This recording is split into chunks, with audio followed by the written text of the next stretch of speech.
brought to you by WikiVidi.com. My Life as a 10-Year-Old Boy.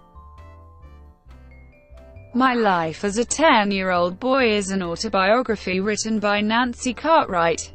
First published in September 2000 by Hyperion, it details Cartwright's career, particularly her experiences as the voice of Bart Simpson on The Simpsons, and contains insights on the show, diary entries and anecdotes about her encounters with various guest stars. Critics commented that the book seemed to be aimed at fans of The Simpsons rather than a more general audience.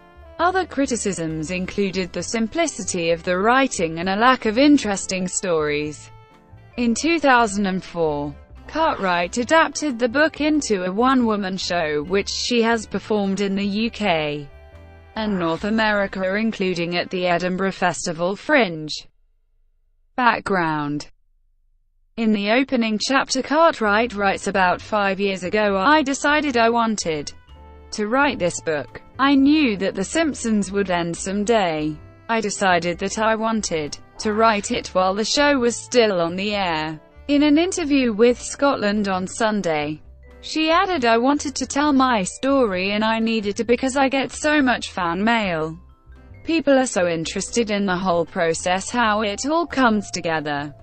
This book does that." In a 1995 interview 5 years before writing the book, Cartwright remarked that she wanted to write a book and that if she did it would be titled My Life as a 10-Year-Old Boy. The book contains excerpts from datebooks and journals that Cartwright had kept over the years. The book was officially announced in January 2000, and Cartwright had originally intended that it be released on October 31st. Content. My Life as a 10-Year-Old Boy opens with a dedication to Dawes Butler, a list of acknowledgements, and a foreword from Cartwright's The Simpsons co-star Dan Castellaneta. The first chapter of the book details Cartwright's life and career prior to 1987. In the second chapter, Cartwright recalls the day she went to audition for a role in a series of animated shorts on The Tracey Ullman Show. The shorts were about a dysfunctional family, and Cartwright intended to audition for the role of Lisa Simpson, the eldest daughter. Upon arriving at the audition, she found the role of her brother Bart to be much more interesting. Matt Groening, creator of the shorts, allowed her to audition for Bart and gave her the job on the spot after hearing her reading.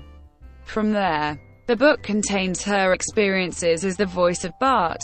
After 3 seasons of shorts, a half-hour spin-off called The Simpsons debuted in 1989. In the following chapters, she recalls the early days of The Simpsons, commenting on the recording process and her co-stars, and revealing how she got the roles of some of the other characters she voices, including Nelson Muntz and Ralph Wiggum. In the 15th chapter, she discusses her experiences of voicing a famous character but rarely being recognized. Several chapters are devoted to a detailed behind-the-scenes look at how an episode of The Simpsons is made, including the writing, recording, and animation. My Life as a 10-Year-Old Boy contains multiple excerpts from Cartwright's diary detailing various events, mostly encounters with The Simpsons guest stars. Guest stars she talks about include Ernest Borgnine, Danny DeVito, Kirk Douglas, Mel Gibson, Kelsey Grammer, Tom Jones, Michael Jackson, Mickey Rooney, Meryl Streep, and Elizabeth Taylor. One chapter describes the day she found out that Phil Hartman, a frequent guest star on The Simpsons, was murdered. The final chapter is a retrospective in which she answers the question, what is it like to be the voice behind the star? Reception. My Life as a 10-Year-Old Boy's original print of 25,000 copies were sold on pre-order in the United Kingdom, with 38,000 copies being sold. Cartwright began a publicity tour in late October 2000, starting in her hometown of Dayton, Ohio. where the book became the top-selling non-fiction in the town in the first week of November 2000. Laura A. Bischoff of the Dayton Daily News commented that the book was the ultimate insider's guide to The Simpsons.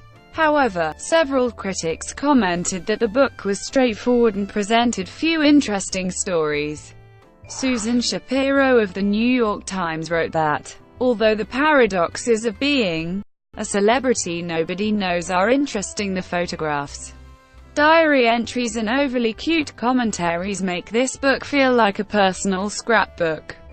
Rose Ellen Brewer of the Library Journal commented that Cartwright's own life notwithstanding, there is nothing really new or exciting here. She knew what she wanted to do and was able to do it. End of story.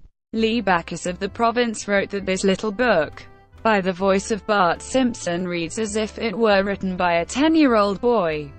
Not that that's all bad.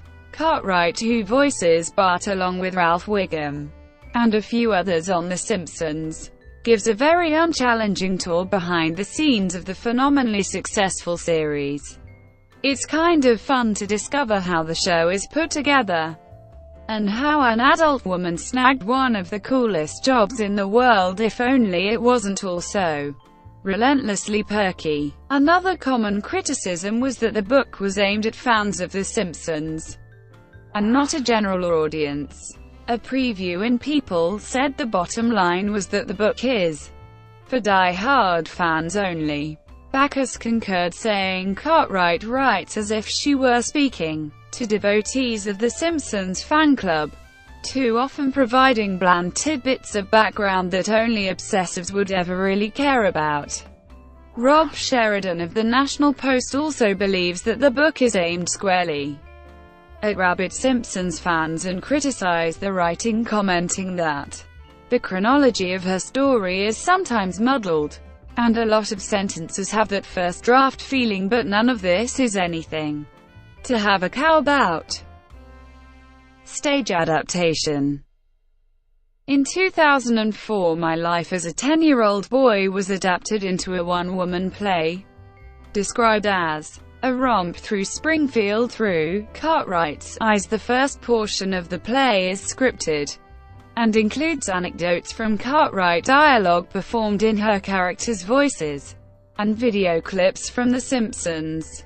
At the end she does a question-and-answer session, and occasionally plays a game to allow for audience participation.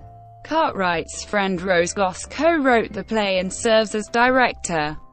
Cartwright has performed the show at various locations, including the Big Laugh Comedy Festival in Parramatta, Australia in March 2004, a 3-week run at the Edinburgh Festival Fringe in Edinburgh, Scotland in August 2004, at the Simpsons Mania Convention in Toronto, Canada in October 2004, and at Riverside Studios in London, England in May 2005. The play has received modest reviews. Julian Hall of The Independent criticized it for a lack of inside stories about The Simpsons, writing that Cartwright never allows you to become bored, but that means some issues are skirted over faster than American closing credits on television. You never really get to feel what it is like recording the show. Brian Logan of The Guardian described Cartwright as a lively host eager to please, but found the play to be an overweeningly upbeat collection of Simpsons chit-chat. David Chatterton of British Theatre Guide described it as interesting and entertaining, but not really a must-see, even for Simpsons fans. Clive Davis of The Times wrote that, in contrast to The Simpsons itself, where not a line, not a syllable goes to waste, Cartwright has a habit of losing herself in anecdotes that stumble into dead ends. The half-hearted trivia quiz involving volunteers from the audience soon dies a death too. The performance really cries out for a hard-headed director. The video clips of Cartwright, but larger fun, however.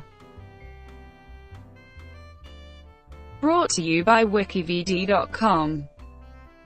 Would you like to know more?